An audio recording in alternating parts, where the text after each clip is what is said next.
ಮುಖ್ಯಮಂತ್ರಿ ಸಿದ್ದರಾಮಯ್ಯ ಬೆಂಗಳೂರಿನಲ್ಲಿಂದು ಕಿಯೋನಿಕ್ಸ್ ಸಂಸ್ಥೆ ಆಯೋಜಿಸಿದ್ದ 5ನೇ ಆವೃತ್ತಿಯ GIFX ಸಮಾವೇಶವನ್ನು ಉದ್ಘಾಟಿಸಿದರು. ಈ ಸಂದರ್ಭದಲ್ಲಿ ಉಪಮುಖ್ಯಮಂತ್ರಿ ಡಿಕೆ ಶಿವಕುಮಾರ್, ಕಿಯೋನಿಕ್ಸ್ ಅಧ್ಯಕ್ಷ ಶರತ್ ಬಚ್ಚೇಗೌಡ ಹಾಗೂ ಸರ್ಕಾರದ ಹಿರಿಯ ಅಧಿಕಾರಿಗಳು ಉಪಸ್ಥಿತರಿದ್ದರು.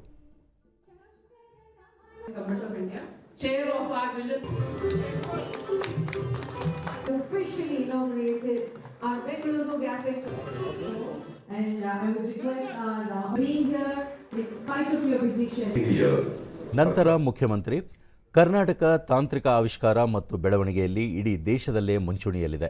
ಮಾಹಿತಿ ತಂತ್ರಜ್ಞಾನ ಮತ್ತು ಅದರ ಸಂಬಂಧಿ ಸೇವೆಗಳ ಪೂರೈಕೆಯಲ್ಲಿ ರಾಜ್ಯ ಅಗ್ರಸ್ಥಾನದಲ್ಲಿದೆ. ಅದರ ಭಾಗವಾದ ಮಾಧ್ಯಮ ಮತ್ತು ಮನರಂಜನಾ ವಿಭಾಗ 20% ಪಾಲು ಹೊಂದಿದ್ದು, ಸುಮಾರು 15,000 ವೃತ್ತಿಪರರು ಸದ್ಯ ಈ ಉದ್ಯಮದಲ್ಲಿ ಕಾರ್ಯನಿರ್ವಹಿಸುತ್ತಿದ್ದಾರೆ. 300ಕ್ಕೂ ಅಧಿಕ ಅನಿಮೇಷನ್ ಹಾಗೂ ಗೇಮಿಂಗ್ ಸ್ಟುಡಿಯೋಗಳು ಕರ್ನಾಟಕದಲ್ಲಿವೆ ಎಂದರು. ಗೇಮಿಂಗ್ ಉದ್ಯಮ ಉತ್ತೇಜನಕ್ಕೆ ಸರ್ಕಾರ ಎಲ್ಲ ಕ್ರಮಗಳನ್ನು ಕೈಗೊಂಡಿದೆ. ಇದು ದೇಶದ ಹಾಗೂ ರಾಜ್ಯದ GDPಗೂ ಸಹಕಾರಿಯಾಗಿದೆ. ಇತ್ತೀಚಿನ ದಿನಗಳಲ್ಲಿ ಡಿಜಿಟಲ್ ಜಾಹೀರಾತುಗಳು ಹೆಚ್ಚುತ್ತಿದ್ದು, ಭಾರತದ ಕಂಟೆಂಟ್ಗೆ ಜಾಗತಿಕ ಬೇಡಿಕೆ ಇದೆ. ಗೇಮಿಂಗ್, ಕಾಮಿಕ್ ಮತ್ತು ಅನಿಮೇಷನ್ಗೂ ವಿದೇಶಗಳಲ್ಲಿ ಭಾರಿ ಬೇಡಿಕೆ ಇದ್ದು, ಅವುಗಳಿಗೆ ಅಗತ್ಯ ಸೇವೆಗಳನ್ನು ಒದಗಿಸಲು 2023ರ ನವೆಂಬರ್ನಲ್ಲಿ animation, visual effect, gaming, comic ಮತ್ತು ಎಕ್ಸ್ಟೆಂಡ್ ರಿಯಾಲಿಟಿ ನೀತಿಯ ಕರಡು ನೀತಿಯನ್ನು ಪ್ರಕಟಿಸಲಾಗಿದೆ. ಅದರಂತೆ ರಾಜ್ಯದಲ್ಲಿ ಕೌಶಲ್ಯಾಭಿವೃದ್ಧಿ, ನವೋದ್ಯಮಗಳ ಸ್ಥಾಪನೆಗೆ ಹೆಚ್ಚಿನ ಒತ್ತು ನೀಡಲಾಗುತ್ತಿದೆ ಎಂದು ಮುಖ್ಯಮಂತ್ರಿ ಹೇಳಿದರು. Growth performed and grew 25%.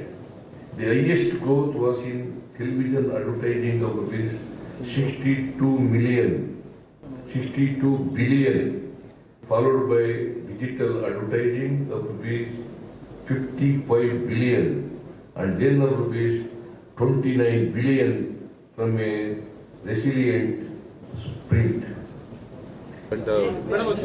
ಕಾರ್ಯಕ್ರಮಕ್ಕೂ ಮುನ್ನ ಸುದ್ದಿಗಾರರೊಂದಿಗೆ ಮಾತನಾಡಿದ ಅವರು, ಮಂಡ್ಯದ ಕೆರಗೋಡು ಘಟನೆ ಕುರಿತಂತೆ ಪ್ರತಿಕ್ರಿಯಿಸಿ, ಗ್ರಾಮ ಪಂಚಾಯಿತಿಯಿಂದ ರಾಷ್ಟ್ರಧ್ವಜಕ್ಕೆ ಅನುಮತಿ ಪಡೆದು ಅಲ್ಲಿ ಹನುಮಧ್ವಜ ಹಾರಿಸುವ ಮೂಲಕ ನಿಯಮ ಉಲ್ಲಂಘಿಸಿರುವುದರಿಂದ ಜಿಲ್ಲಾಡಳಿತ ಮಧ್ಯಪ್ರವೇಶ ಮಾಡಿದೆ.